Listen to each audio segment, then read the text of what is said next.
എല്ലാവർക്കും നമസ്കാരം. ടൈമിൽസ് വ്ലോഗിലേക്ക് കൂട്ടുകാർക്കും സ്വാഗതം. നമ്മളിന്ന് സംസാരിക്കാൻ വേണ്ടി പോകുന്നത് ആപ്പിൾ ഐഫോൺ അവരുടെ ഫോൾഡബിൾ എന്ന് പറയുന്ന കോൺസെപ്റ്റിനെ പ്രസന്റ് ചെയ്യാൻ പോകുന്നു. അതിനെക്കുറിച്ചുള്ള കുറേ ന്യൂസും കാര്യങ്ങളൊക്കെ വന്നിട്ടുണ്ട്. ഫോട്ടോസ് കോൺസെപ്റ്റ് ഫോട്ടോസും കാര്യങ്ങളൊക്കെ ലീക്ക് ചെയ്തിട്ടുണ്ട്. അപ്പോൾ അതിന് മുമ്പായിട്ട് നമ്മുടെ ചാനൽ ഒന്ന് സബ്സ്ക്രൈബ് ചെയ്യുക, മറക്കാതെ ലൈക്ക് ചെയ്യുക. അപ്പം നമുക്ക് വീഡിയോയിലേക്ക് പോകാം.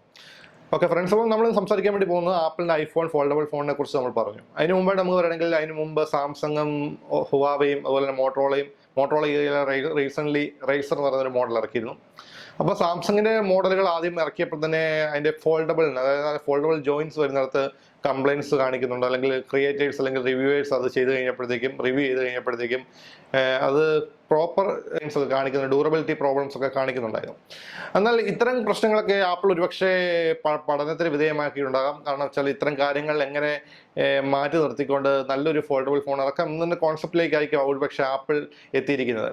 ആപ്പിൾ ഇതിൻ്റെ ഒരു പേറ്റന്റിനുള്ള കാര്യങ്ങളെല്ലാം ആപ്പിൾ സബ്മിറ്റ് ചെയ്തിട്ടുണ്ടെന്നും അതോടൊപ്പം തന്നെ ഈ ഒരു പ്രത്യേകതരം ഡിസ്പ്ലേക്കുള്ള അതിൻ്റെ ഈ ഫോണിനുള്ള പ്രത്യേക ബാക്ക് കവറുകൾക്കൊക്കെയുള്ള പേറ്റന്റ് കമ്പനിക്ക് ലഭിച്ചിട്ടുണ്ടെന്നുമാണ് നിലവിലുള്ള അറിയാനുള്ള വിവരം.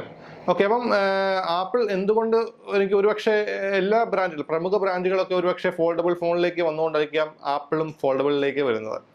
എന്താണെങ്കിലും നമുക്ക് എല്ലാവർക്കും അറിയാം, ആപ്പിൾ ഒരു പ്രോഡക്റ്റ് ഇറക്കുമ്പോൾ എന്തെങ്കിലും ഒരു വ്യത്യസ്തത കാണിക്കുക, അല്ലെങ്കിൽ ഒരു ബിൽഡ് ക്വാളിറ്റി എന്താണെങ്കിലും നമുക്ക് അവരിൽ നിന്ന് പ്രതീക്ഷിക്കാം.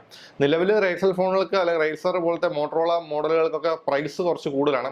അപ്പോൾ തീർച്ചയായിട്ടും ആപ്പിൾ എന്ന് പറയുന്ന ഒരു കൺസെപ്റ്റ് മോഡൽ ഇപ്പോൾ അവർ പറഞ്ഞിട്ടുണ്ടെങ്കിലും അത് ഇറങ്ങുന്ന സമയത്ത് എനിക്ക് നെക്സ്റ്റ് അടുത്ത വർഷമൊക്കെ ആയിരിക്കും ഒരുപക്ഷെ ഇതിനെക്കുറിച്ചുള്ള ആധികാരികമായിട്ടുള്ള കുറേ കാര്യങ്ങൾ വരുന്നത്. എന്താണെങ്കിലും ഈ ഒരു മോഡൽ ഇറങ്ങുമ്പോൾ തന്നെ പ്രൈസിന്റെ കാര്യം നമുക്ക് ഒരിക്കലും പ്രൊഡിക്ട് ചെയ്യാൻ പറ്റില്ല. കാരണം പക്ഷേ നിലവിൽ ഐഫോൺ 11 Pro അല്ലെങ്കിൽ 12 ഇറങ്ങാൻ വേണ്ടി പോകുന്നു. അപ്പം ഇനിയിപ്പം ഫോൾഡബിൾ ഫോൺ വരുമ്പോൾ അതിന്റെ പ്രൈസിന്റെ കാര്യം എങ്ങനെയൊക്കെയാണെന്നുള്ള നമുക്ക് ഒരിക്കലും പ്രൊഡിക്ട് ചെയ്യാൻ പറ്റാത്ത സാഹചര്യമാണ്. കാരണം പ്രൈസ് എന്താണെങ്കിലും കൂടുതലായിരിക്കും. കാരണം ആപ്പിളിന്റെ ഓരോ പ്രോഡക്റ്റിനും അവരുടേതായിട്ടുള്ള ബെഞ്ച് മാർക്കുണ്ട്, ആ ക്വാളിറ്റി അവർ മെയിൻറ്റെയിൻ ചെയ്യുന്നുണ്ട്.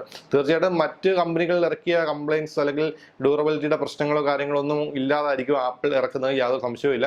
ആപ്പിൾ ഒഫീഷ്യലി വെബ്സൈറ്റ് വഴിയൊക്കെ അവരുടെ ഈ ഒരു ഡീറ്റെയിൽസും കാര്യങ്ങളൊക്കെ ലീക്ക് ഔട്ട് ആയിട്ടുണ്ട്. കുറെ ഫോട്ടോസ് ലീക്ക് ഔട്ട് ആയിട്ടുണ്ട്, അവരുടെ കോൺസെപ്റ്റ് മോഡലിന്റെ ഫോട്ടോസ് ഒക്കെയാണ്. അപ്പോൾ തീർച്ചയായിട്ടും നമുക്ക് ആപ്പിളിൽ നിന്ന് നല്ലൊരു പ്രോഡക്റ്റിനെ നമുക്ക് പ്രതീക്ഷിക്കാം. ഓക്കെ, അപ്പോൾ ഇന്നത്തെ വീഡിയോ എല്ലാവർക്കും ഇഷ്ടപ്പെടുന്നു വിചാരിക്കുന്നു. മറ്റൊരു വീഡിയോ വീണ്ടും കാണാം. എമിൽ സൈനിങ് ഓഫ്.